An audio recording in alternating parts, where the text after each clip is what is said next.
Narmada mission के संस्थापक दादा गुरु का महाव्रत जारी है और हम इस वक्त मौजूद हैं नर्मदा के दक्षिण तट पर, जो कि पदयात्रा करते हुए यहाँ पर अभी ये जो यात्रा है कुछ देर के लिए रुकी हुई है। दादा गुरु से ही बात करेंगे। दादा गुरु, ये जो महाव्रत है आपने जो लिया है, जिसमें आप पूरी तरह से निराहार और निर्जल हैं, और ये 7 दिन का जो लगातार जो सरकार के द्वारा शोध किया जा रहा है, इस पर पहले आप बताएं।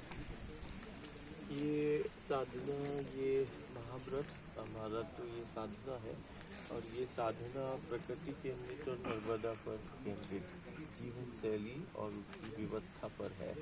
आज जहाँ एक तरफ सारी दुनिया में संक्रमण और आपदाओं का दौर चल रहा है, वहीं दूसरी तरफ दुनिया का सबसे असाधारण जो माँ नर्मदा का पथ है, वहाँ प्रकृति केंद्रित जीवन शैली और व्यवस्था की ये जीवंत प्रामाणिकता जो है, हम दुनिया के समक्ष उसी माँ आदिशक्ति की प्रेरणा से हम रख रहे हैं।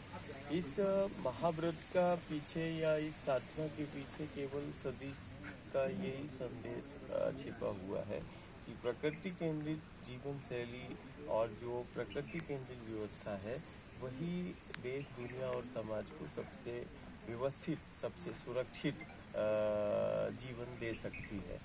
दूसरी तरफ ये महाव्रत, ये साधना, जहाँ एक तरफ नर्मदा हमारी तो सनातनी संस्कृति है, हम नदियों को माँ के रूप में हम उसको पूजते हैं, मानते हैं।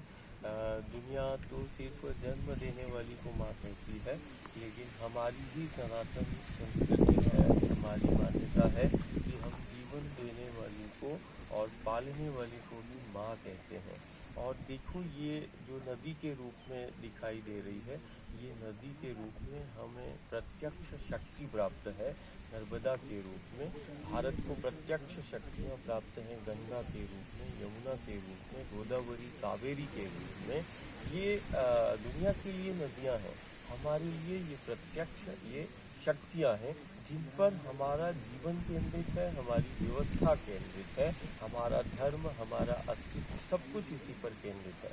और आज कहीं ना कहीं दुनिया के सबसे असाधारण जल के रूप में वो माँ नर्मदा का है, और दुनिया का सबसे असाधारण पथ, जिसके एक एक कंकड़ में असीम ऊर्जा है, जिसका एक एक कंकड़ शंकर के रूप में पूजा जाता है, ये दुनिया का सबसे असाधारण पथ। आप पूरी तरह से निराहार हैं पिछले 3 साल से, और अभी बीच में आप सिर्फ प्रसाद के रूप में नर्मदा का जल लेते हैं। क्या इतनी शक्ति है नर्मदा के तटों में या नर्मदा के जल में कि व्यक्ति जीवित रह सकता है, या फिर साधना या कोई योग है? नर्मदा प्रकृति ही है, और प्रकृति आज हम सारे देश दुनिया में देख रहे हैं कि प्रकृति की सामर्थ्यता को, कि प्रकृति सबसे बड़ा सर्वोच्च वो शक्ति है, वो नेचर पावर है, और कहीं ना कहीं वो सर्वशक्ति जो हमें दिखाई दे रही है, इस माँ नर्मदा के आंचल में, इसके जल में दिखाई दे रही है, इसके पथ पर दिखाई दे रही है। कहीं ना कहीं ये इस पथ पर चलना ही योग है। इस पथ पर चलना, जहाँ योग है, साधना है, वहीं बैठना आराधना, उपासना है।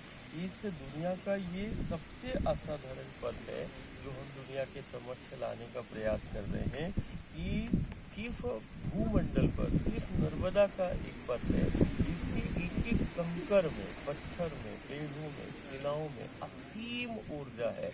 मतलब ऊर्जा का ये सबसे बड़ा स्रोत जो है, ये नर्मदा का पथ है, ये नर्मदा का आंचल का ये अमृत तुल्य जल है।